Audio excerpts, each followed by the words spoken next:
الله الرحمن الرحيم الحمد لله رب العالمين وعلى الخلائق أجمعين والصلاة والسلام على أشرف الأنبياء والمرسلين صاحب الحوض والكوثر والقادم والمغفر والخطبة والمنبر والمجيد الأنور والخط الأحمر والجبين الأزهر والعصب الأبحر والنصب الأشحر النبي الأمي المكي المدني القرشي الحاشمي التقي البكي التهامي العجازي العربي الرسول المسدد المصطفى الأمجد المحمود الأحمد مولانا مولى الكونين جد الحسن والحسين بن قاسم محمد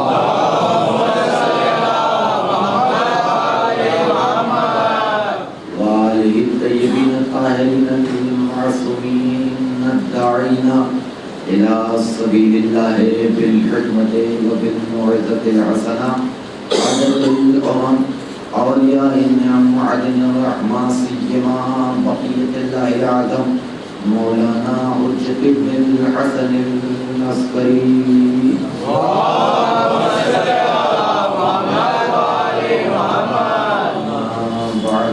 قال الله تعالى وتبارك في القرآن المجيد وفرقان الحميد وقوله الحق بسم الله الرحمن الرحيم والشمس وضحاها والقمر إذا تلاها والنهار إذا جلاها والليل إذا يغشاها والسماء ما بناها والأرض ما طحاها ونفس وما سواها فألهمها فجورها وتقواها قد أفلح من زكاها.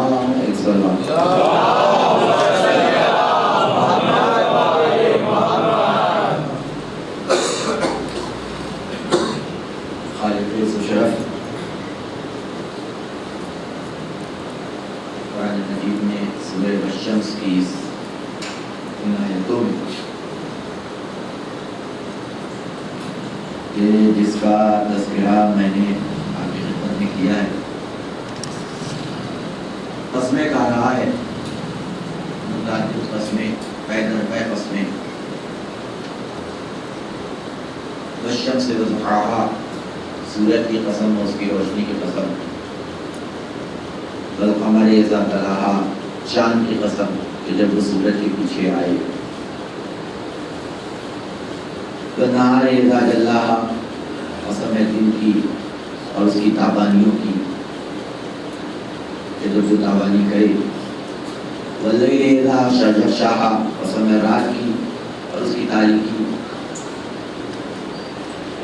چھائی ہوئی تاریکی اور اندھیرا والسماء ما بناها قسم ہے آسمان کی اور اس کا شامیانہ لگانے والے کی والارض ما طحاها قسم ہے زمین کی اور اس کا فرش بچھانے والے کی والنفس وما سواها قسم ہے نفس کی اور نفس کو بنانے والے کی فألهمها فجورها وتقواها کہ ہم نے تقوی اور فجور دونوں کو آشکار اور واضح کر دیا اس کا الہام کر دیا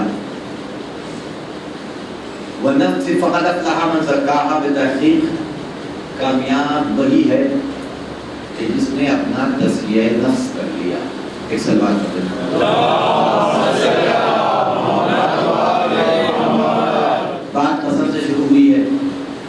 خدا بن جائے قسم کہا رہا ہے اور ایک دو قسمیں نہیں متعدد قسمیں ایک کے بعد دیگر کئی قسمیں کھائی جا رہی ہیں.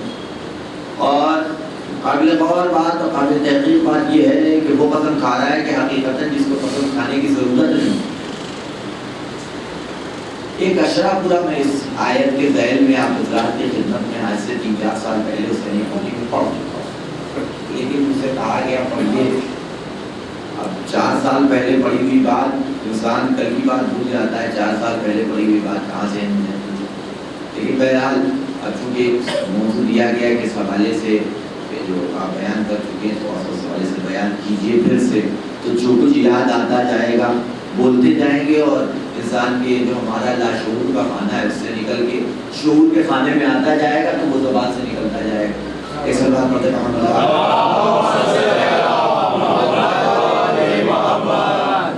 تو قابل غور بات یہ ہے اس بات کو مفسروں بات کو مفسروں کو بڑا پریشان کیا کہ آخر خدا کیوں قسم کھا رہا ہے، اس کو قسم کھانے کی کیا ضرورت ہے، اس کو قسم کھانے کی کیا وجہ ہے، قسم انسان کیوں کھاتا ہے؟ آپ کسی سوال کیجئے کہ آپ قسم کیوں کھاتے ہیں، تو ان لوگوں کو جانے کی جو عادتاً قسم کھاتے ہیں کہ جن کا تکیہ کلام ہی قسم بن جاتا ہے، بات ہو نہ ہو کوئی بھی بات ہو، قسم خدا کی میں نے پانی پیا، یہ کہ میں قسم کھانے کی کون سی بات ہے؟ تو ایسے لوگ بھی ہوتے ہیں بلا وجہ بھی قسم کھانے والے، جگہ ہو چاہے نہ ہو، موقع ہو چاہے نہ ہو، محل ہو چاہے نہ ہو، قسم کھاتی ہے، تو ان کی بات جانے دی۔ لیکن ایک باشعور انسان، بڑا فہم انسان، عقلمند انسان جب قسم کھاتا ہے، جب اس کو یہ شک ہو جائے کہ میری بات کے اوپر مخاطب یقین نہیں کرے گا، ٹھیک ہے، تو اپنی بات کے اندر وزن پیدا کرنے کے لیے اور اپنی بات کا مخاطب کو یقین دلانے کے لیے اور اس کے اعتبار کو جلب کرنے کے لیے انسان قسم کھاتا ہے۔ اپنے دعوے کو ثابت کرنے کے لیے قسم کھایا جاتا ہے۔ شریعت اسلامی اور اس کا حکم بھی ہے کہ اگر کوئی دعویٰ پیش کر رہے ہو تو پہلے تو ثبوت لاؤ، ثبوت نہیں لاتے تو قسم کھانے کی نوبت آتی ہے۔ وہ تفصیلی بحث ہے اس کے حوالے سے، قسم کی ضرورت ہے، اہمیت بھی ہے، لیکن جگہ بھی ہے۔ تو انسان، ایک عقلمند انسان قسم عام طور پہ وہاں کھاتا ہے کہ جب اسے شک ہو کہ سامنے والا ہماری بات کو توجہ نہیں دے گا، ہماری بات کا اعتبار نہیں کرے گا، تب قسم کھاتا ہے۔ اور قسم بھی اس چیز کی نہیں دکھائی جاتی کہ جس پہ ہم یقین رکھتے ہو۔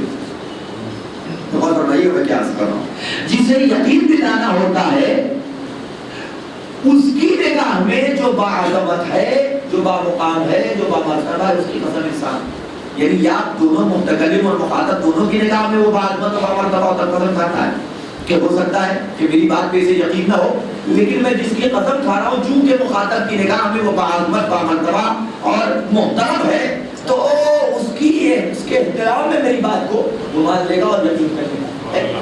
اب آپ مسلمان ہیں، میں کسی بھگوان کی قسم کھاؤں، آپ مانیں گے؟ کہ مولانا بیوقوف بنا رہے، اس کا مطلب نہیں کیا، توجہ رکھیے گا، ہے کہ نہیں ہے؟ ایک فطری سی بات ہے، لیکن قسم، اب میں خدا کی قسم کھا رہا ہوں، اللہ کی قسم کھا رہا ہوں، یہ سمجھ میں آنے والی بات ہے۔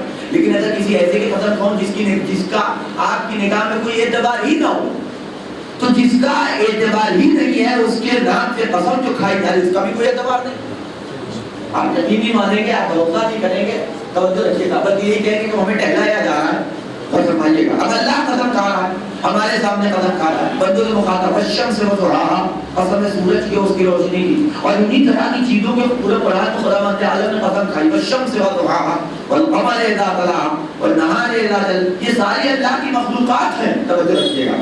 تو اب اللہ کو اپنے بندے کو اعتبار دلانے کی ضرورت کیا ہے کہ نہیں ہے؟ اس لیے کہ دو حالت خالی نہیں ہے، اس کے سارے بندے دو حالت خالی نہیں ہے، یا اس کے اوپر ایمان رکھنے والے یا اس کا انکار کرنے والے، تیسری کوئی صورت نہیں بنتی۔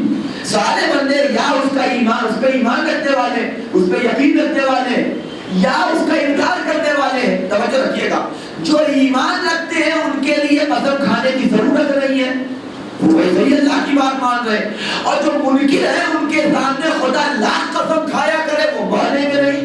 جب خدا کو نہیں مان رہے تو خدا کی کہاں سے ماننے لگے؟ ایسا بات پڑھے محمد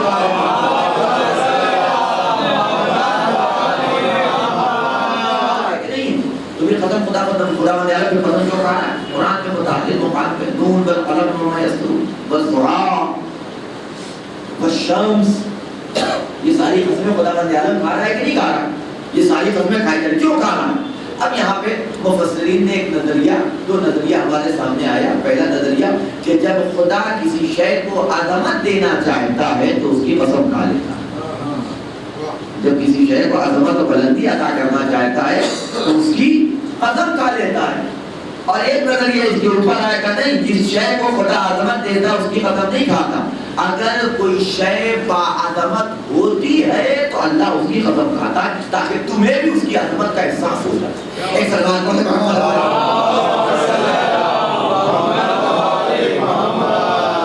سورہ والشمس ہے، والشمس وضحاها والقمر اذا طلع، قسم ہے سورج کی اور اس کی روشنی کی، قسم ہے چاند کی کہ جب وہ سورج کے پیچھے آئے تب رکھیے گا۔ ایک سوال کا جواب ہمیں کیا، خدا قسم کھاتا کیوں؟ یہ پتا چل گیا کہ اعتبار دلانا خدا کو مقصد نہیں ہے بلکہ اس شے کی عظمت تھا۔ اب ایک اور مسئلہ ہے کہ سورج بھی اللہ کی مخلوق ہے، چاند بھی اللہ کی مخلوق ہے. سورج کو بھی اللہ نے خلق کیا ہے اور چاند کو بھی اللہ نے خلق کیا ہے. تو چاند و سورج میں یہ صلاحیت، استعداد، یہ بلندی، عظمت کہاں سے پیدا ہو گئی کہ ان کا خالق ان کی قسم کھائے. توجہ رکھیے گا، سورج کی قسم کھائے، چاند کی قسم کھائے. سورج کا خلق کرنے والا بھی خدا ہے، چاند کا خلق کرنے والا بھی خدا ہے. تو خدا کہ جو چاند اور سورج دونوں کا خالق ہے، جو اس کے اشارے کے اوپر نکلتا ہے، جو اس کے اشارے پہ ڈوبتا ہے، جو اس کے اشارے پہ طلوع ہوتا ہے، جو اس کے اشارے پہ غروب ہوتا ہے، اور ایک سیکنڈ کے لیے بھی وہ اللہ کے حکم کی سرتابی نہیں کرتا، نافرمانی نہیں کرتا. آخر اس کے اندر یہ صلاحیت کہاں سے پیدا ہو گئی؟ تو ان کا خلق کرنے والا خدا ان کی قسم کھاتا ہوا نظر آئے. توجہ رکھیے گا. تو اب یہ بڑی بات پریشان کیوں تھی کہ اللہ چاند کی قسم کیوں کھا رہا ہے، سورج کی قسم کیوں کھا رہا ہے؟ توجہ رکھیے گا. تو اب یہاں پہ ایک نظریہ سامنے آیا کہ نہیں، نہ سورج سے وہ سورج مراد ہے کہ جو ہر صبح ہمیں نظر آتا ہے، نہ چاند سے وہ چاند مراد ہے کہ جو شب میں ہمیں دکھائی دیتا ہے، بلکہ سورج سے بھی کسی کی ذات والا صفات مراد ہے، چاند سے بھی کسی کی ذات والا صفات مراد ہے. جب نبی افسر دھج کے اپنے بیت الشرف سے مصلی عبادت کی طرف چلے تو اللہ کو یہ آدھا اتنی بھاگ گئی کہ قدرت نے آیت نچھاور کر دی، والشمس وضحاہا، کہ ابھی آپ کے سورج کی طرح چمکتے ہوئے چہرے کی قسم. اور ابھی نبی کچھ دور گئے تھے کہ گیا ہوا جبریل پھر واپس لوٹا، ارے حبیب اس چاند کی قسم کہ جو آپ کے پیچھے آ رہا ہے. نبی نے پلٹ کے دیکھا تو علی ابن ابی طالب.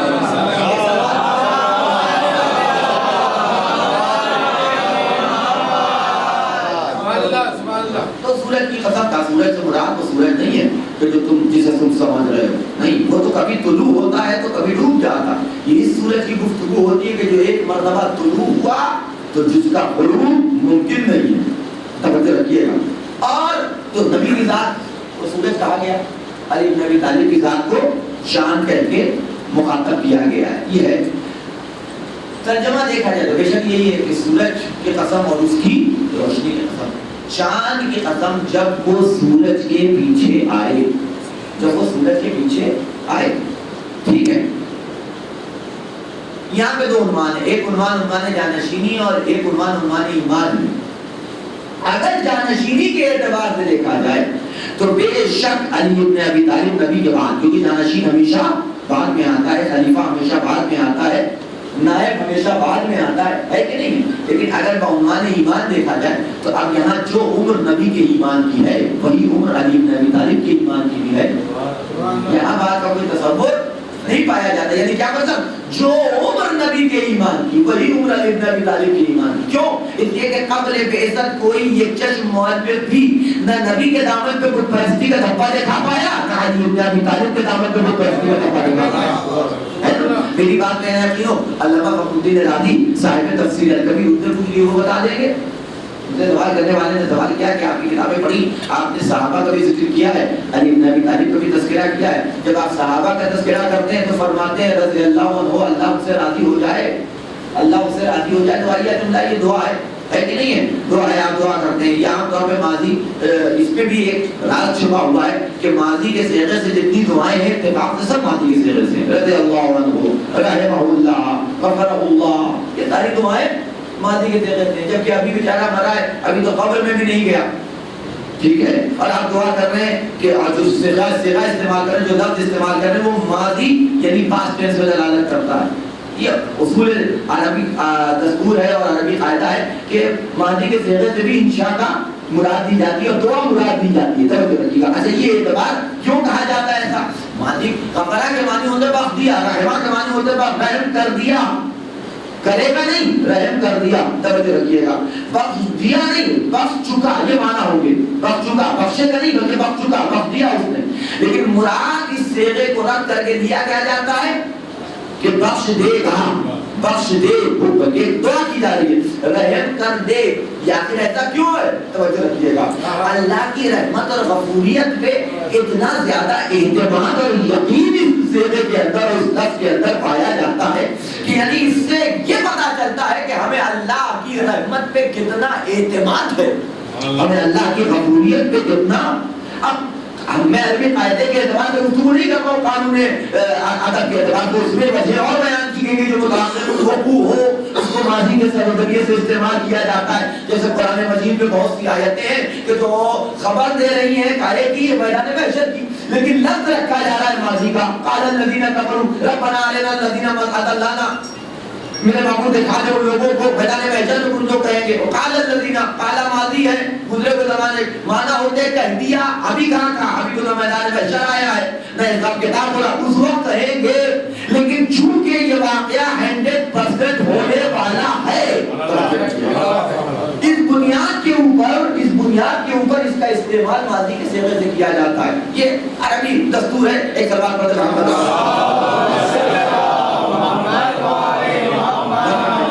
تو اب میں اپنی بات کی طرف واپس لوٹوں. تو یہ دعائیہ جملہ اللہ انہیں ان سے راضی ہو جائے, اللہ ان سے یہ دعا ہو رہی ہے. غور فرمائیے گا, اس نے کہا تمام صحابہ A to Z شروع سے لے کر کے آخر تک ان سب کو آپ رضی اللہ کہتے ہیں, لیکن ایک آدمی کو الگ کر دیتے اس کو رضی اللہ نہیں کہتے بلکہ اس کو دوسرا لقب دیتے ہیں. وہ کیا, تو آپ نے صحابہ کا بھی تذکرہ کیا, علی بن ابی طالب کا بھی ذکر کیا. جب صحابہ کی باری آتی تو کہتے ہیں اللہ ان سے راضی ہو جائے رضی اللہ عنہ ہو, لیکن جب علی بن ابی طالب کا ذکر کرتے ہیں تو فرماتے ہیں کرم اللہ وجہہ, اللہ ان کے چہرے کو کرامت عطا کرے.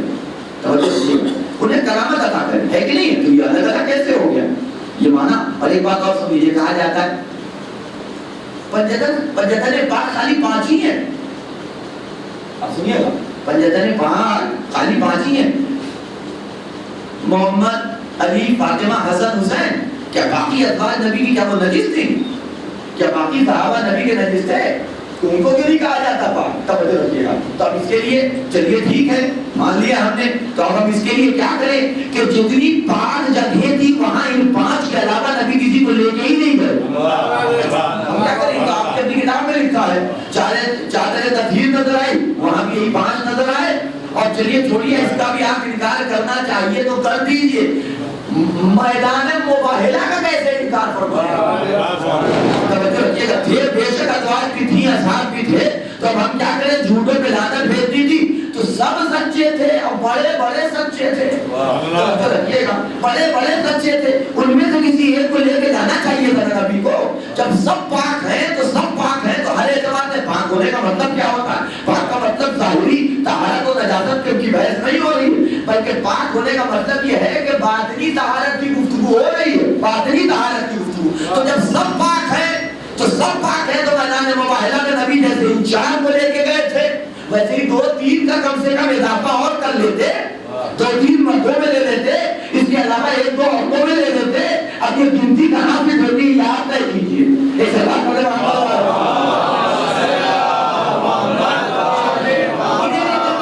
کیوں نہیں نبی لے کر کے آئے؟ اور فرمائیے گا, یہاں نبی کیوں نہیں لے کے آئے؟ تو نبی نے بتایا کہ حقیقتاً پاک 5 ہی ہیں. میں فرمائی میں کیا کر رہا ہوں, حقیقتاً 5 جو ہے, پاک جو ہے وہ 5 ہی ہے, اسی لیے پنجتن پاک انہی کو کہا جاتا ہے.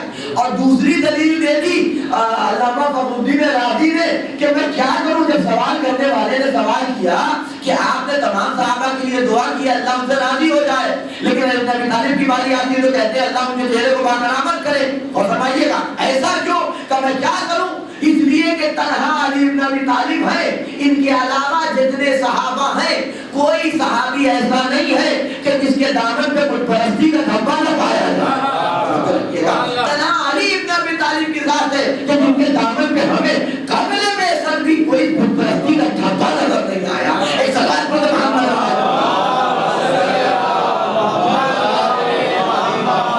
نعرہ حیدری, نعرہ صفدری, نعرہ خیبری, بلندر صلوات.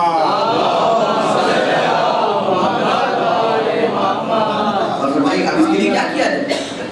اب نبی خود ہی تقریر کر رہے ہیں بقول آپ کے کہ نام ہم سے کیا کہا. پوچھا جاتا ہے مسلمانوں سے, تو مسلمان آپ تقریر کرتے ہیں صحابہ کے درمیان میں, شیعہ تو تقریر کرتے ہیں, مسلمان بھی تقریر کرتے ہیں. جب بھی کہیں گے پنجتن پاک تو خالی پنجتن کیوں ہے؟ 6 3 7 9 سارے عدد ہیں, سب ان عدد کے ساتھ خالی 5 ہی پاک ہے. تو ہم کیا کریں؟ اور مسلمان بیچارہ کیا کرے, رسول خود تبلیغ کر رہے ہیں, چادر کتاب بیچارے ام سلمہ پہنچی کوشش کی اندر جانے کے لیے, کہنا انت علی الخیر, خیر پہ ہو لیکن اس کے لائق نہیں ہو. ان کو روک دیا گیا. مباہلے کی باری آئی, میدان مباہلہ کی باری آئی. آپ توجہ رکھیے گا, تنہا میدان مباہلہ ایسی جگہ ہے کہ جہاں مسلمان نے جانے کی تمنا بھی نہیں کہ نبی ہمیں ساتھ لے جائیں. اب جا کے تاریخ دیکھیے, وہاں کسی نے آگے پیشکش نہیں کی نبی اللہ یا نبی اللہ ہمیں بھی ساتھ لے لیجیے. اور فرمائیے گا ہے کہ نہیں, البتہ کچھ لوگوں نے ضرور لکھا ہے کہ کچھ لوگ چاہتے تھے کہ ہمیں ساتھ لے لیا جائے تاکہ ہم صرف نام ہی کے سچے نہ رہے, توجہ رکھیے گا, تاکہ کچھ سند بھی مل جائے. لیکن نبی نے انہیں ساتھ نہیں لیا. لیکن یہ میدان مباہلہ ایسا ہے کہ جہاں نبی نے کسی کو ساتھ نہیں لیا اور کسی نے کوشش بھی نہیں کی. وجہ کیا ہے؟ اس لیے کہ یہاں نہ مال غنیمت بٹنا تھا, نہ کوئی عہدہ کوئی منصب ملنے والا تھا, بلکہ یہاں جھوٹوں پہ لعنت بھیجی جانے والی تھی. توجہ رکھیے گا. اب یہ جھوٹا جدھر بھی ہو, چاہے نارائن نظام کی طرف آئے یا نبی کی طرف سے جائے, بچتا تو کوئی نہیں نا. ایک سلام پڑھے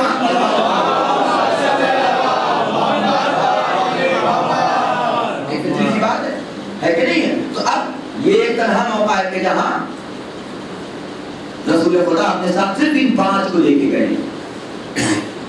یہ ایک آیت کہ جس کے اندر کوئی داخل ورنہ آیا ہے قربہ میں لوگوں کو داخل کر دیا گیا. ہر مقامات کے اوپر جتنی آیتیں ہیں اور جتنی حدیثیں ہیں نبی کے حوالے, ائمہ معصومین کے حوالے سے اور اہل بیت کے حوالے سے وہاں دوسروں کو داخل کیا گیا. لیکن یہ ایک میدان مباہلہ کا کیسا واقعہ ہے, کوئی بھی ایڈجسٹ اور کوئی بھی فٹ نہیں ہو پایا. توجہ رکھیے گا, میں کیا کرتا اپنی بات کی طرف واپس لوٹوں. تو تنہا علی بن ابی طالب کے ساتھ کہ جن کے دامن پہ بت پرستی کا ایک بھی دھبا نظر نہیں آیا. تو کہنے کہ کیا بتاؤ, جس سے خدا ناراض ہوگا اس کے لیے نہ رضایت طلب کی جائے گی, جس سے خدا ناراض ہی نہ ہو. ایک سلام پڑھے محمد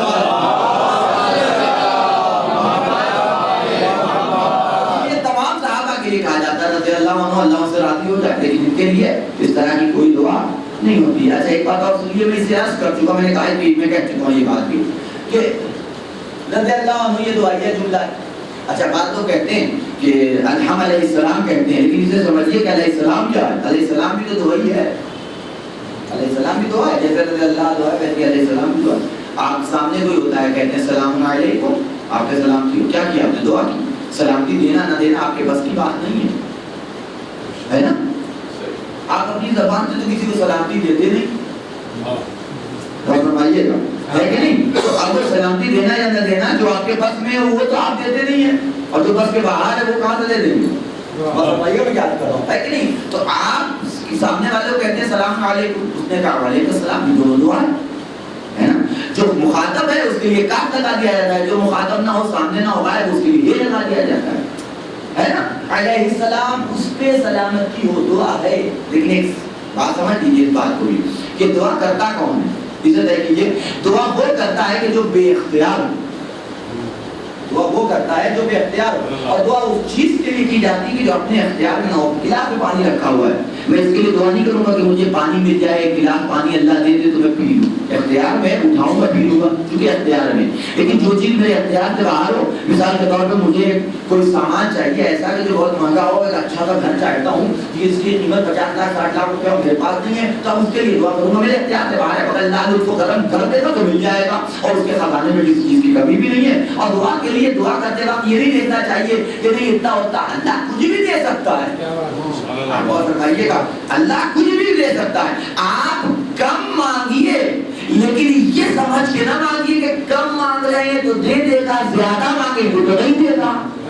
یہ سوچ کے نہ مانگیے. غور فرمائیے گا, اس لیے کہ جب وہ دینے پہ آ جائے تو کسی کو کچھ بھی دے سکتا ہے کہ نہیں ہے. توجہ رکھیے گا, ایک عنوان ہوتا ہے. تو میں اپنی جو آپ کی خدمت میں عرض کر رہا تھا وہ یہ عرض کر رہا تھا کہ دعا اس وقت تک اس چیز کے لیے کی جاتی ہے کہ جو ہمارے اختیار سے باہر, جو بے اختیار ہو وہ دعا کرتا ہے. لیکن جو مختار ہو, جس کے اختیار میں سب کچھ وہ دعا نہیں کرتا بلکہ چیزوں کو حاصل کر لیتا. دوسری بات, دعا اس وقت تک دعا رہتی ہے جب تک کہ باب اجابت سے ٹکرا نہ جائے, اور جب دعا قبول ہو گئی تو اب دعا نہیں رہتی بلکہ خبر بن جاتی ہے. آپ دعا کر رہے ہیں ہمیں یہ مل جائے, اللہ نے دے دیا تو اب آپ کا لہجہ بدل جائے گا. ابھی تک تھا کہ مل جائے, اب ہو جائے گا مل گئی.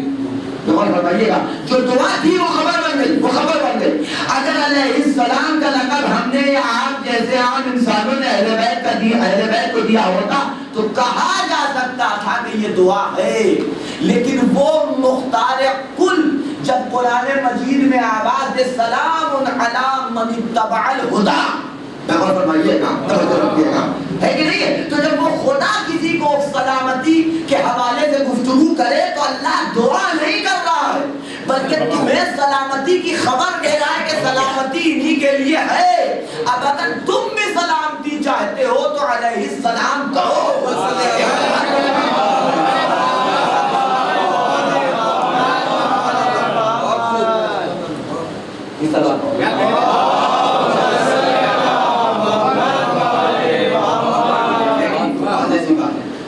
نبی کو سورج کہہ کے مخاطب کیا گیا، یہ سورج نبی کی وہ مثال دی گئی ہے، تعبیر کیا گیا سورج سے، اور مولا کائنات کو چاند کہہ کے مخاطب کیا گیا ہے کہ نہیں؟ اچھا ایک سوال یہاں پہ اور اٹھتا ہے، جو لوگ شاعر ہیں وہ جانتے ہوں گے کسی نے کسی کو تشبیہ دینا یہ دو طریقے سے ہوتا ہے، ایک مدح کے لیے اور ایک ذم کے لیے، ہے نا؟ ایک مدح کے لیے اور ایک ذم کے لیے۔ ذم یعنی برائی کرنے کے لیے، کسی کی یا تو کسی کی فضیلت بیان کرنے کے لیے کسی کو کسی شے سے تشبیہ دی جاتی ہے، یا کسی کی کھچائی کرنے کے لیے، کسی کی برائی کرنے کے لیے کسی شے کسی انسان کو کسی شے سے تشبیہ دی جاتی ہے۔ لیکن معاملہ دونوں میں الٹا ہوتا ہے، جب کسی کو نیچے گرا کے کسی برائی کرنے کے لیے کسی کی تشبیہ کسی سے دی جاتی ہے تو اعلیٰ کی تشبیہ ادنا سے دی جاتی ہے نا؟ انسان کو جانور بنا دیا جاتا ہے، کسی جانور سے آپ تشبیہ دے دی جاتی ہے تو کیا وہ ہو گیا نہیں؟ یہ تشبیہ دی جا رہی تو اعلیٰ کی تشبیہ ادنا سے دی گئی، کائے کے لیے؟ برائی کے حوالے سے۔ لیکن جب اچھائی کے لیے اور اس کی فضیلت میں اور عظمت میں جب تشبیہ دی جاتی ہے تو ادنا کی تشبیہ اعلیٰ سے دی جاتی ہے، اعلیٰ کی تشبیہ ادنا سے نہیں دی جاتی ہے نا؟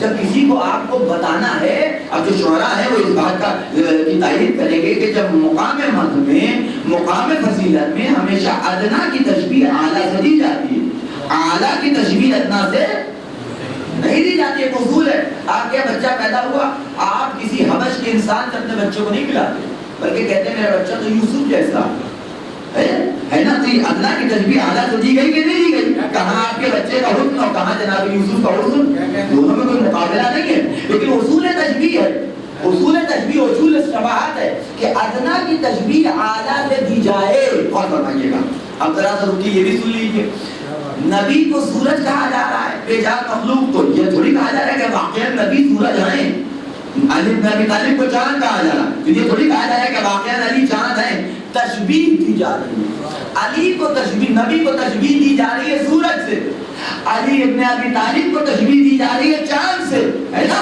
اب قانون تشبیہ میں نے آپ کی خدمت میں عرض کیا کہ ادنا کی تشبیہ اعلیٰ سے دی جاتی ہے نا؟ توجہ رکھیے گا، علی کو کہا جا رہا ہے چاند، نبی کو کہا جا رہا ہے سورج۔ سوچنے والا یہ سوچ سکتا تھا قانون تشبیہ کے اعتبار سے کہ نبی کو سورج کہا جا رہا ہے، علی کو چاند کہا جا رہا ہے، ٹھیک ہے ہم علی کو کمتر نہ مانے چاند سے، نبی کو سورج سے کمتر نہ مانے، تو برابر اس سے زیادہ نہیں ہو سکتے، ہے کہ نہیں ہے؟ توجہ رکھیے گا، قانون تشبیہ کے اعتبار سے نبی سورج کے برابر، علی چاند کے برابر۔ اللہ جانتا تھا تمہاری ذہنیت کو، اسی لیے نبی کو سورج کہا گیا، علی کو چاند کہا گیا، لیکن پھر معجزہ بھی دکھا دیا گیا، اے علی سورج کو پلٹا کے انہیں بتا دو، اے نبی چاند کے دو ٹکڑے کر کے دکھا دو۔ ایک سوال پڑھے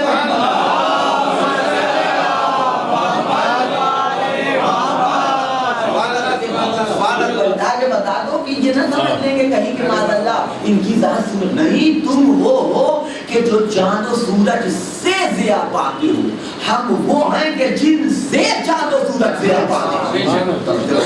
تمہاری زندگی کا دار و مدار اس گردش لہر و بہار کے اوپر ہے، اس سورج کے آمد و رفت کے اوپر ہے، تو یاد رکھنا کہ ہماری زندگی کا دار و مدار ان کے وجود میں نہیں ہے بلکہ ان کی زندگی کا دار و مدار ہمارے اشارے کے اوپر ہے۔ توجہ رکھیے گا، ایک سوال پڑھ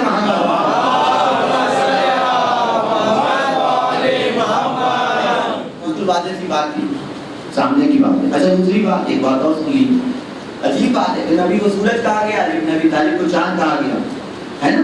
لیکن جب آپ اصول معجزہ کیا قانون کیا کہتا ہے کہ نبی کو سورج، علی نبی طالب کو چاند کہا گیا، تو جب معجزہ دکھانا تھا تو ہونا یہ چاہیے تھا کہ سورج کو پلٹاتے نبی سورج پلٹتا نبی کے لیے 2 مرتبہ کئی مرتبہ متعدد مقامات کے اوپر سورج پلٹا ہے. وہ جو نماز والا واقعہ ہے اس کے بارے میں میں نے آپ کی خدمت میں اس میں مزید پڑھی ہے, میرے ساتھ دوسری تیسری چوتھی مہر کو یاد نہیں مجھے, میں نے آپ کی خدمت میں عرض کیا تھا کئی مقامات میں پڑھتا ہے. ایک واقعہ نبی نے دعا کی اور سورج پلٹا. دوسرا واقعہ کہ جوہریہ کے ساتھ جنگ نہروان سے واپسی کے بعد اس سے روایت ہے کہ سورج مولا کائنات کے لیے پلٹا, ان کے اشارے سے پلٹا. توجہ رکھیے گا. تو اب جسے سورج کہا گیا ہے وہ سورج کو پلٹا تھا, جسے چاند کہا گیا ہے وہ چاند کے 2 ٹکڑے کرتا, اس کو یہی کہا کہتا ہے. توجہ رکھیے گا. لفظ میں مشوش کا ہے کے لیے توجہ رکھیے گا. جسے سورج کہا گیا وہ سورج پلٹا تھا, جسے چاند کہا گیا ہے وہ چاند کے 2 ٹکڑے کرتا. لیکن ہم نے یہ دیکھا جسے سورج کہا جا رہا ہے وہ چاند کے 2 ٹکڑے کر رہا ہے, اور جسے چاند کہا گیا ہے وہ سورج کو پلٹا رہا ہے. توجہ رکھیے گا. میرے قانون تو یہی کہتا ہے, عقل تو یہی کہتی ہے کہ جو سورج ہے وہ سورج کو پلٹا ہے, جو چاند ہے وہ چاند کے 2 ٹکڑے کرے. تو قدرت آباد عجب نہیں, قدرت آباد ہے کہ ہم یہی تو تمہیں بتانا چاہتے کہ جو سورج ہے وہ چاند کے 2 ٹکڑے کرے گا, جو چاند ہے وہ سورج کو پلٹائے گا, تاکہ تمہیں یہ پتا چل جائے کہ جو غلام علی ہے وہ غلام نبی بھی ہے, جو غلام نبی ہے وہ غلام علی بھی ہے. اس بات کو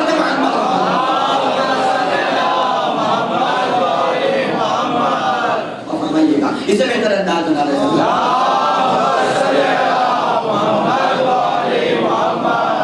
سورج کائنات میں ایک ذات, کس کی ذات؟ نبی.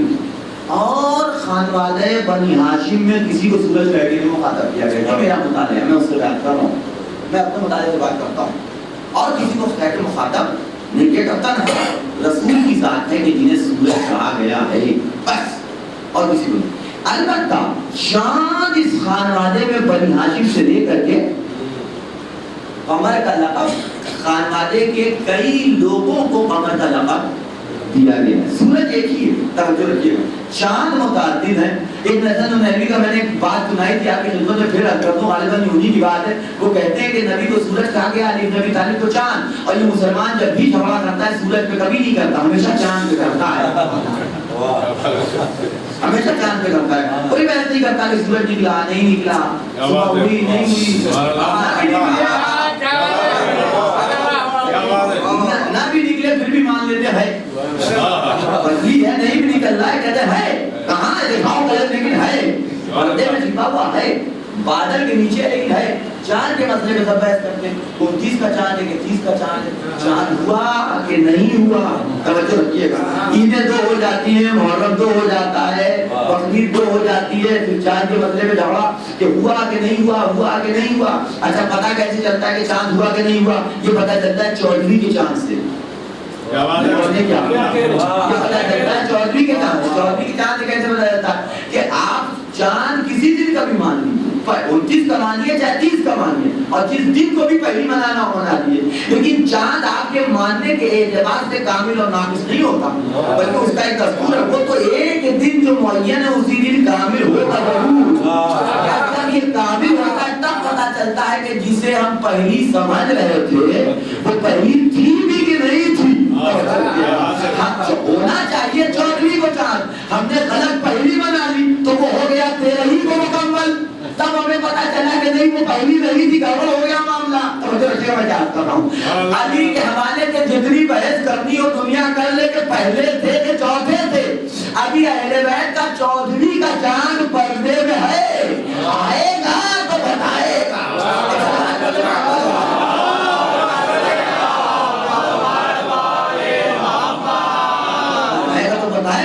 پہلے تھے کہ چوتھے تھے, انتظار کیجیے, آپ انتظار کیجیے, آئے گا تو بتائے گا. اچھا دوسری ہے اہم ترین بات, پھر نبی کو سورج کہا گیا, علی بن ابی طالب کو چاند کہا گیا.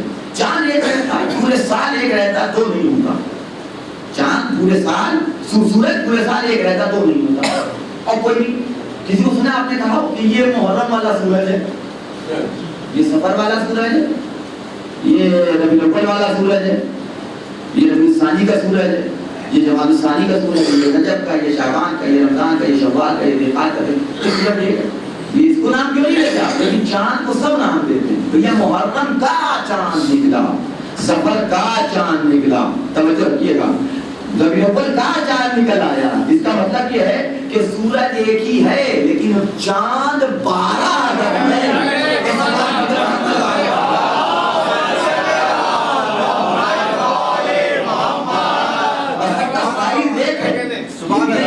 سب کا سائز ایک ہے، نکلنے کا طریقہ ایک ہے، انداز ایک ہے، کردار ایک ہے، رفتار ایک ہے، گفتار بھی ایک ہی ہے. اب یہ نہیں ہوگا کہ بھئی آپ کے دن رات صبح شام آپ کے طور طریقے کھانے پینے پہ گردش لولو نہار کا اثر پڑتا ہے. کل تک دھوتی باندھتے تھے، پیجامے میں آ گئے، پیجامے سے پینچر میں آ گئے، پھر کوٹ میں آ گئے. سمجھ رکھیے گا سب کچھ آپ کا بدل رہا ہے، لیکن چاند ایک ایسی چیز ہے کہ جس کے اوپر زمانے کا اثر نہیں پڑتا.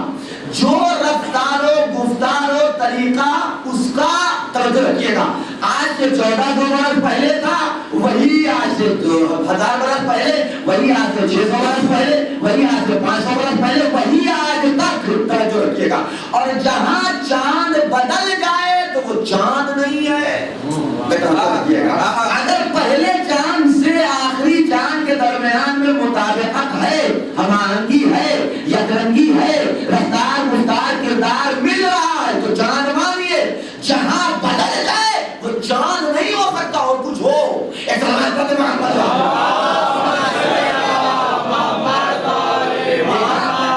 کبھی کوئی چاند ایسا ہوا ہو کہ محرم کے چاند جو ہے بڑا سا نکل آیا ہو اور پھر اس کے بعد یہ سفر والا چاند چھوٹا سا ہو گیا؟ ایسا ہوا نہیں. ایک طرح سے نکلتا ہے برابر کا پہلی چاند، پہلی کا چاند جتنا نکلتا ہے محرم میں وہی سفر میں وہی ربیع الاول میں وہی سفر. پھر اس کے بعد چوتھویں کو جس طریقے سے جتنا بڑا ہو کر کے کامل ہوتا ہے ہر مہینے میں ویسے کامل ہوگا. کوئی بدلاؤ کوئی چینجنگ اس کے اندر نہیں آ سکتی. توجہ رکھیے گا ہے کہ نہیں ہے. تو یہ ایک عنوان ہوتا ہے اور یہی طریقہ کار، یہی انداز غور کیجیے گا جسے اللہ نے طے کیا ہے وہاں آپ کو یہی طریقہ کار ملے گا. زمانہ بدلے گا، انداز نہیں بدلے گا. چاہے وہ چاند و سیرت جیسی بے جان مخلوق ہو، چاہے وہ خانوادہ عصمت طہارت جیسے ہو.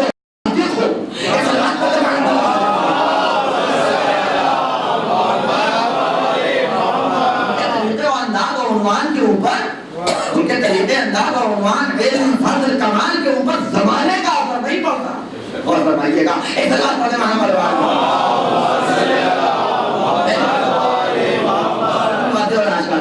تو جب نبی کہہ رہے ہیں اولنا محمد اور سوتنا محمد آخرنا کل محمد، تو یہ نام بتا رہے ہیں. یہ نبی نام نہیں بتا رہے ہیں، یہ کردار بتا رہے ہیں. یہ رفتار و گفتار و طریقے کی گفتگو ہو رہی ہے کہ پہلا کا جو کردار وہی دوسرے کا، وہی تیسرے کا، وہی چوتھے کا، وہی پانچویں کا. جہاں تک یہ سلسلہ ایک لیول پہ برقرار رہے سمجھ لینا اللہ الہی سلسلہ.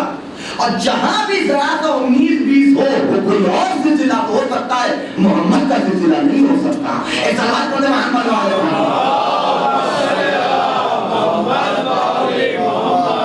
تو نبی کو سورج کہہ کے مخاطب کیا گیا. مسلمان جھگڑا قائم کرتا ہے، سورج چاند پہ کرتا ہے، سورج پہ نہیں کرتا. اب آپ یہ دیکھیے کہ خانوادہ عصمت و طہارت میں کسے چاند کہہ کے مخاطب کیا گیا. تمام لقب کسے دیا گیا؟ پہلا لقب جو ملا ہے وہ جناب ہاشم کو دیا گیا ہے، قمر بطحا کا لقب. قمر بطحا یعنی بطحا کا چاند، یعنی بطحا کا چاند. پھر اس کے بعد دوسرا لقب جو یہ قمر کا دیا گیا جناب عبداللہ کو دیا گیا، کعبے کا چاند. ٹھیک. تیسرا لقب جو ہے خود نبی کو کہا گیا ہے چاند، جو مولا کائنات کو چاند کہتے مخاطب کیا گیا. سورہ والشمس کے اندر، سورہ والشمس کے اندر کیا کہا جا رہا ہے؟ والقمر اذا طلاہا. اس کے علاوہ چاند کسے کہا گیا ہے؟ کربلا کے میدان میں امام جناب قاسم کو بھی چاند کہا ہے دشمنوں نے، کہ جب جناب قاسم نیچا لگائے ہوئے تلوار نکال لگا کے میدان سے نکلے تو روایت کے جملے ہیں کہ راوی کہتا ہے کہ میں نے دیکھا کہ خیمے سے ایک بچہ نکل رہا ہے کہ جس کا چہرہ چاند کی طرح سے چمک رہا تھا، جس کا چہرہ چاند کی طرح سے چمک رہا تھا. امام حسین کو بھی چاند کہہ کے مخاطب کیا گیا. جب ان کے نیتا کا سر بلند ہوا ہے تو دیکھنے والوں نے کہا کہ یہ امام حسین کا چہرہ ایسے چمک رہا تھا کہ جیسے چودھری کا چاند چمک رہا. اب یہ روایت کے جملے عربی مجھے یاد نہیں، ترجمہ آپ کو توجہ رکھیے گا. لیکن ایک ذات اور والا اور صفات اور ہے کہ جسے چاند کہا گیا. وہ کون ہے؟ ابوالفضل عباس کی ذات کہ جنہیں قمر بنی ہاشم کہہ کے مخاطب کیا. ایک سلوات پڑھتے محمد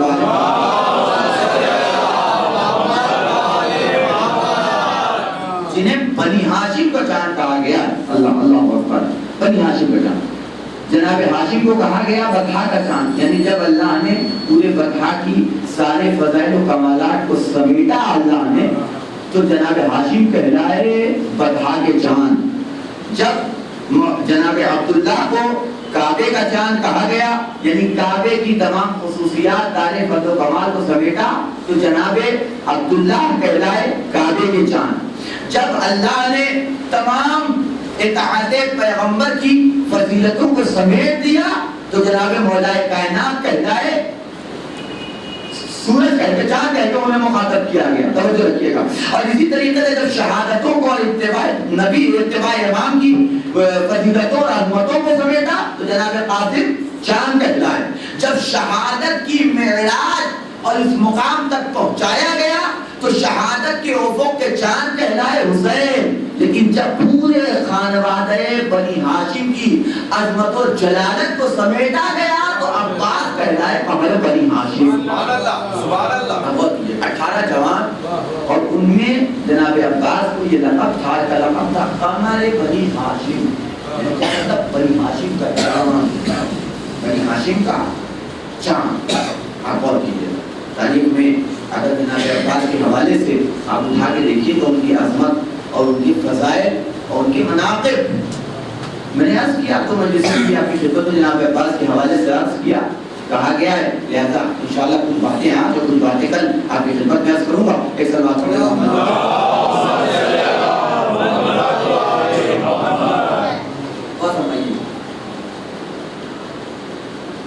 جناب عباس کے حوالے سے اب گفتگو جو بھی ہمارے یہاں ہوتی، چاہے مجلس میں ہو چاہے کسی مقام پہ ہو، کس چیز کا تذکرہ ہوتا ہے؟ شجاعت جناب عباس کا۔ لیکن میں آپ کی خدمت میں عرض کر چکا کہ شجاعت صرف اور صرف تلوار بازی، میدان جنگ اور کسی کا سر قلم کر دینے کے درمیان میں محدود شے کا نام نہیں ہے، توجہ رکھیے گا، بلکہ شجاعت ایک ایسی شے کا نام ہے کہ آپ ہمارے لیے شجاعت کچھ ہے تو سبب کچھ اور ہو سکتا ہے، آپ کے لیے شجاعت کچھ اور، یہ عنوان الگ الگ ہے۔ بہت سی چیزیں ہوتی ہیں کہ جو میرے لیے اظہار شجاعت اور شجاعت کہلائیں گی، لیکن آپ کے لیے معمولی شے، ممکن ہے کہ آپ کے لیے بہت عظمت تو ہمارے لیے وہ شے معمولی ہو جائے۔ اور فرمائیے گا میں کیا عرض کر رہا ہوں، خانوادہ بنی ہاشم کے لیے شجاعت کا مظہر اور شجاعت اگر تلاش کرنی ہے تو جنگوں میں تلاش مت کیجیے۔ ان کی شجاعت کا عظمت، ان کی عظمت آپ کو جنگوں میں نظر ہی نہیں آ سکتی، اس لیے کوئی ان کے مقابلے کا تھا ہی نہیں۔ عرض کیا تھا میں آپ سے یہ بات کہ کوئی ان کے مقابلے کا تھا ہی نہیں، تو جب کوئی مقابلے ہی کا نہ ہو تو شجاعت کیسی؟ کسی بچے کو آپ تھپڑ مار دیجیے اور پھر اپنے آپ کو شجاع کہیے، کہہ سکتے ہیں آپ؟ نہیں کہہ سکتے۔ برابر والے سے لڑے ہوتے، اب برابر والے کا مطلب کیا ہوتا ہے؟ تن و دوش میں برابر نہیں، طاقت میں برابر، قوت میں برابر۔ یہ ہوا نا برابر والا کہ بھئی ایک آدمی 150 کلو کا ہے اور ایک بیچارہ ہمارے جیسا 50-60 کلو کا، اور مجھے اٹھا کے پٹک دے تو اسے بہادر تھوڑی کہا جائے۔ پہلے ہم اپنے برابر والے سے لڑے ہوتے، اسی تن و دوش والے سے تم نے ریسلنگ کی ہوتی، پھر اسے پٹکا ہوگا تو بات تھی، ہے کہ نہیں؟ توجہ رکھیے گا۔ تو اہل بیت اور خانوادہ اہل بیت کے برابر طاقت و قوت میں تھا کون؟ مجھے بتائیے آپ، کون تھا مولا کائنات کے برابر؟ کون تھا جناب عباس کے برابر؟ کوئی تھا؟ معصومین کو ہٹا دیا درمیان سے، کون تھا؟ عام انسان میں کوئی تھا جناب عباس کے برابر؟ تو جو بھی تھا وہ کمتا تھا، برابر نہیں تھا۔ توجہ رکھیے میں کیا کر رہا ہوں، جو بھی تھا وہ کمتا تھا، وہ برابر نہیں تھا۔ تو اب جناب عباس کی شجاعت کہاں ڈھونڈی جائے؟ آپ کیسے پتا چلے کہ جناب عباس کتنے شجاع ہیں، کتنے بہادر ہیں، ان کی شجاعت کی عظمت کیا ہے، ان کی شجاعت کا مرتبہ کیا ہے؟ کہا شجاعت عباس جنگوں میں نہ تلاش کرو بلکہ صبر عباس میں ڈھونڈو۔ یہ صبر عباس، اور یقین مانیے تلوار چلانے کے لیے شجاعت کم ضرورت پڑتی ہے، صبر کرنے کے لیے بہت بڑا شجاع انسان کو ہونا ہے۔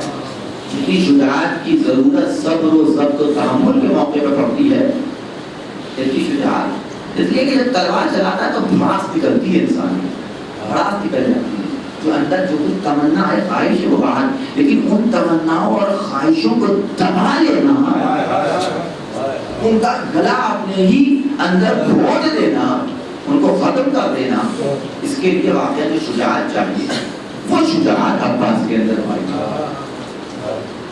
عباس اس لیے شجاع کہ اگر امام حکم امام نہیں ہوا تو میدان کربلا میں نہیں آئے عباس.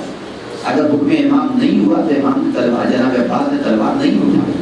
اگر امام کا حکم نہیں ہوا تو جنگ لڑنے کے لیے عباس میدان میں نہیں آئے بلکہ سکینہ کے لیے پانی کا انتظام کرنے کے لیے عباس میدان میں آئے.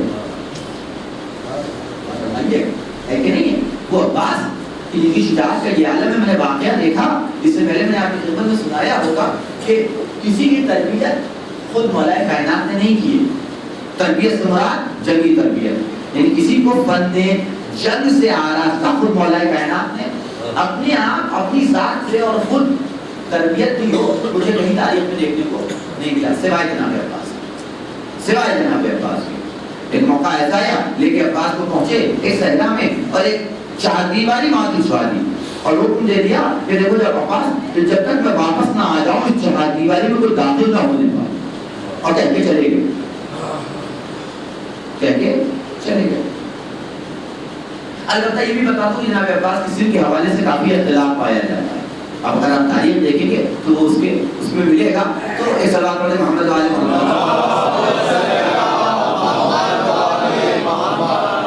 وہ چار دیواری کھینچ دی کہ اس سے کوئی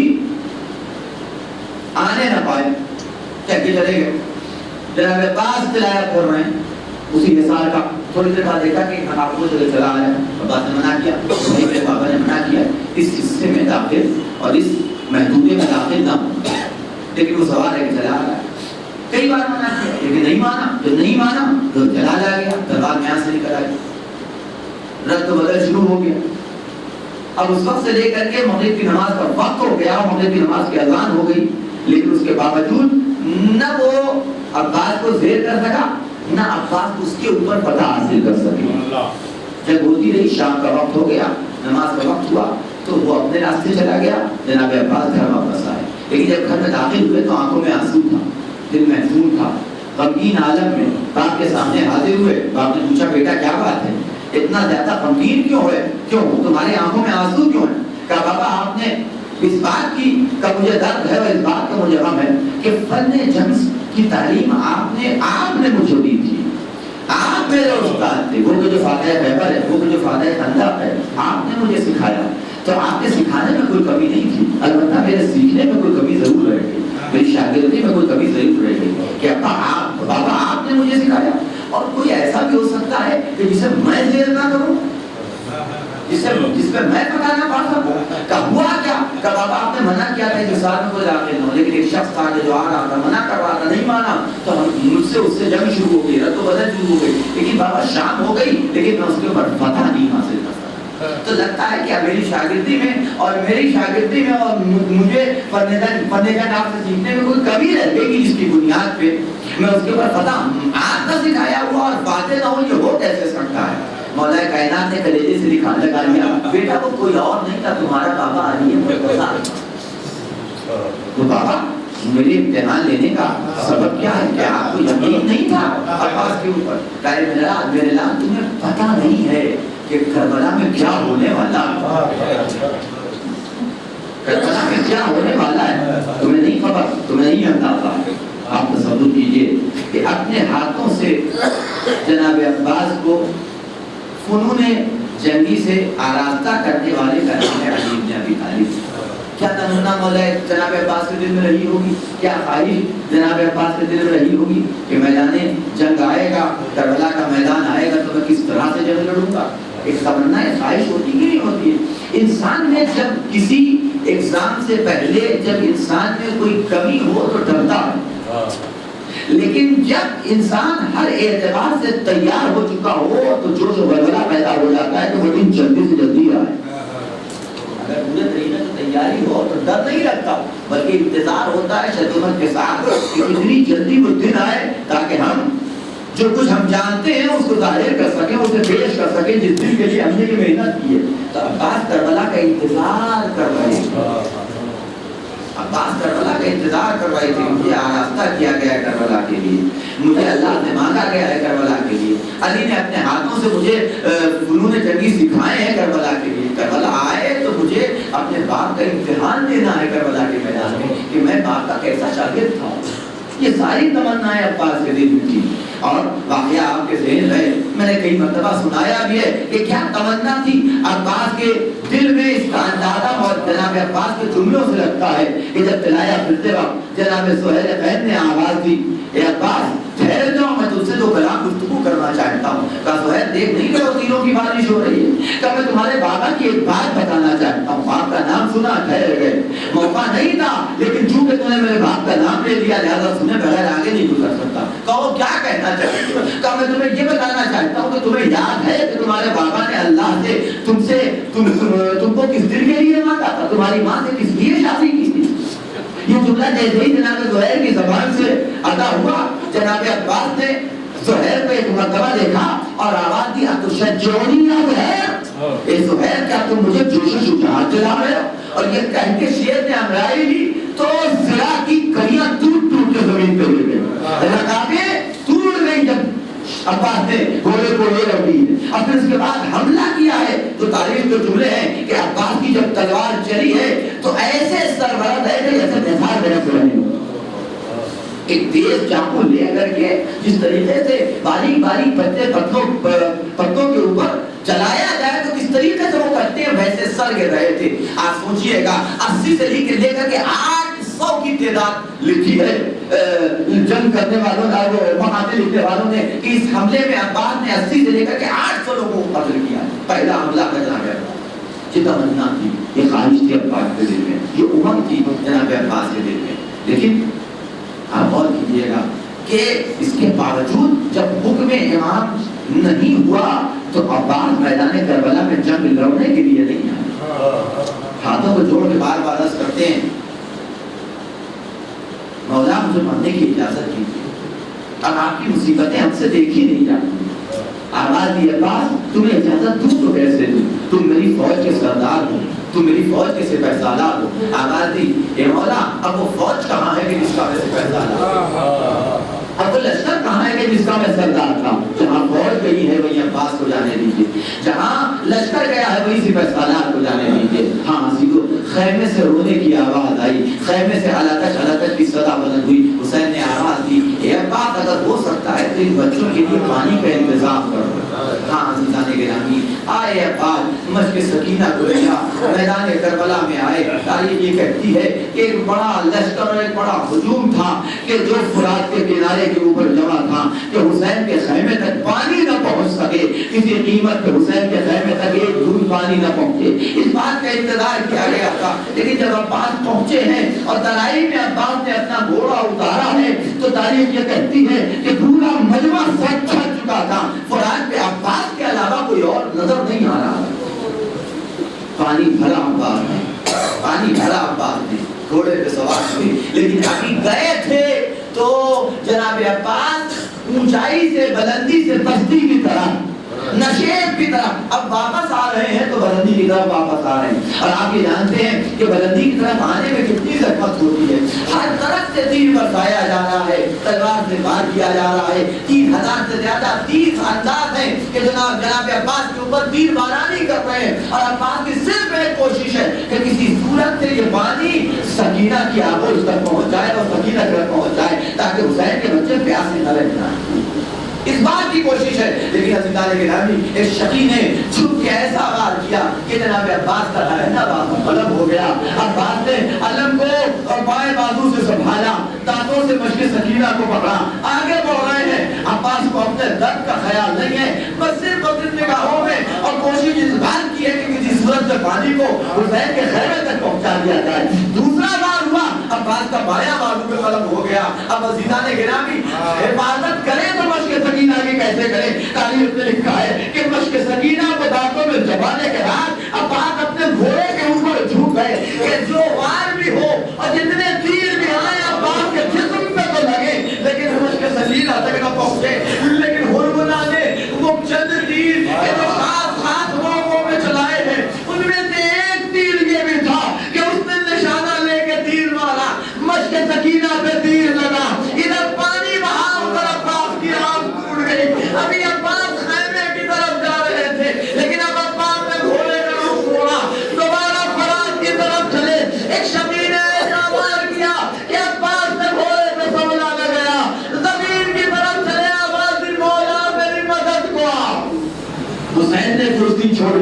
مرثیہ پڑھتے ہوئے اٹھے، الان ان کا سارا دہری، اے عباس تمہارے مرنے سے میری کمر ٹوٹ گئی۔ ہادی تو آئے عباس کے پاس، سر کو اٹھا کے دانوں میں رکھا، آواز دی عباس کیسا محسوس کر رہے ہو؟ کہے مولا ایک ہاتھوں میں تیر پیوست ہے، ایک ہاتھوں میں خون بھرا ہوا ہے۔ اے مولا جب میں نے اس دنیا میں قدم رکھا تھا سب سے پہلے آپ کے چہرے کی زیارت کی تھی۔ عباس یہ چاہتا ہے کہ اس دنیا سے جاتے ہوئے بھی آپ کے چہرے کی زیارت کروں۔ حسین نے تیر کو نکالا، ابا کے دامن سے خون کو صاف کیا، نگاہ عباس کی حسین کے چہرے کی طرف پڑی، آواز دی اے مولا ایک خواہش اور ہے۔ کہا عباس کیا کہنا چاہتے ہو؟ کہے مولا میرے لاشے کو خیمے میں نہ لے جائیے گا۔ عجب نہیں کہ حسین نے کہا اے عباس زینب منتظر ہے، اے عباس سکینہ منتظر ہے۔ عباس نے ہاتھوں کو جوڑ کے آواز دی اے مولا میں خیمے میں جاؤں تو کیسے جاؤں؟ سکینہ سے پانی کا وعدہ کر کے لایا آیا تھا، لیکن ہائے عباس پانی نہ پہنچا سکا۔ امام کہتے ہیں عباس تمہارے مولا حسین کی بھی تم سے خواہش ہے۔ آواز دی عباس نے مولا جلد کہے، آواز دی جب سے تمہیں اس دنیا میں قدم رکھا ہے ہمیشہ مجھے مولا کہہ کے پکارا، کبھی تم نے بھائی کہہ کے مجھے مخاطب نہ کیا۔ حاضر و عباس کی زبان سے بھائی کا لفظ نکلا، روح کا بدن سری سے پرواز کرے۔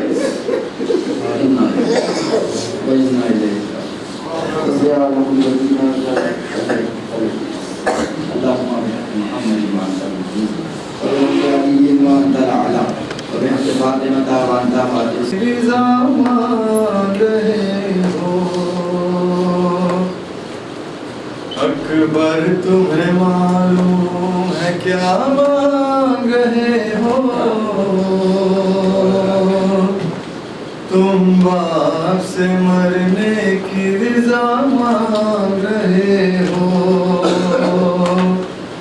اس عالم غربت میں تمہیں جان دوں کیسے؟ اس دشت مصیبت میں تمہیں جان دوں کیسے؟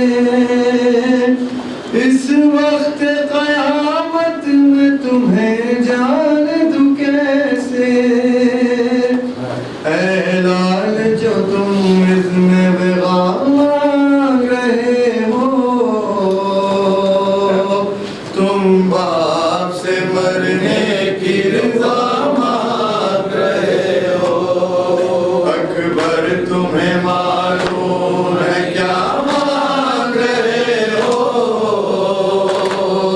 تم باپ سے مرنے کی رضا مانگ رہے ہو۔ کیا گزرے گی اس باپ کے دل پر نہیں سوچا تم نے یہ میری جالی اکبر نہیں سوچا؟ مر جاؤں گا میں تجھ سے بچھڑ کر نہیں سوچا، تم مجھ سے ضعیفی کا عصا مانگ رہے ہو۔ تم باپ سے مرنے کی رضا مانگ رہے ہو۔ دل روتا ہے نظروں سے اگر دور ہو بیٹا، کس طرح جدائی تیری منظور ہو بیٹا۔ تم ہی میری آنکھیں ہو میرا نور ہو بیٹا، مجھ سے میری آنکھوں کی ضیا مانگ رہے ہو۔ تم باپ سے مرنے کی رضا مانگ رہے ہو۔ دنیا سے گیا جس گھڑی محبوب خدا کا، نانا کی زیارت کو تڑپتا تھا نواسا۔ اے لال تجھے اس لیے خالق سے تھماتا، مقبول ہوئی میری دعا مانگ رہے ہو۔ تم باپ سے مرنے کی رضا مانگ رہے ہو۔ اسلام پہ خود اپنا لہو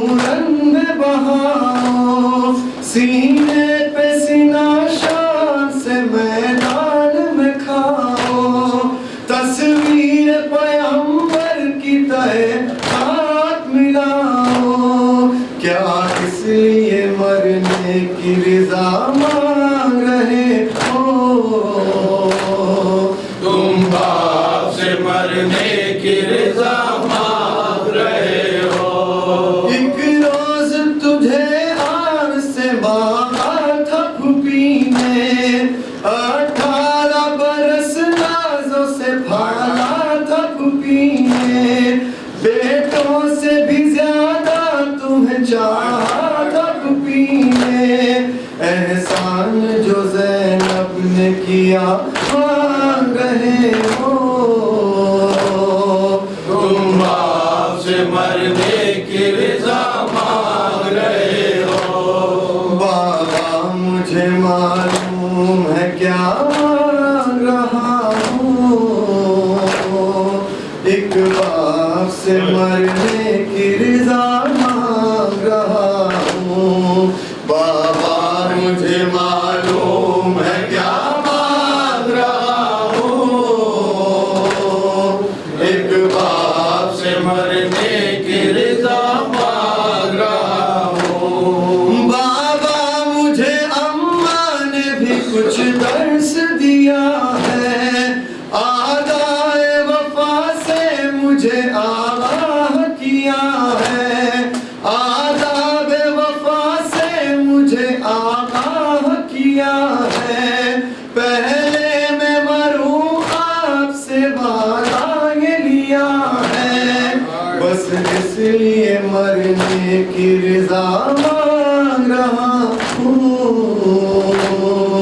ایک باپ سے مرنے کی رضا مانگ رہا ہوں بابا مجھے احوال دل زار پتا ہے سخت بہت منزل دشوار پتا ہے اور دین کا مشکل میں سردار پتا ہے یوں آپ سے مرنے کی رضا مانگ رہا ہوں ایک باپ سے مرنے کی رضا مانگ رہا ہوں بابا مجھے معلوم ہے کیا مانگ رہا ہوں ایک باپ سے مرنے کی رضا مانگ رہا ہوں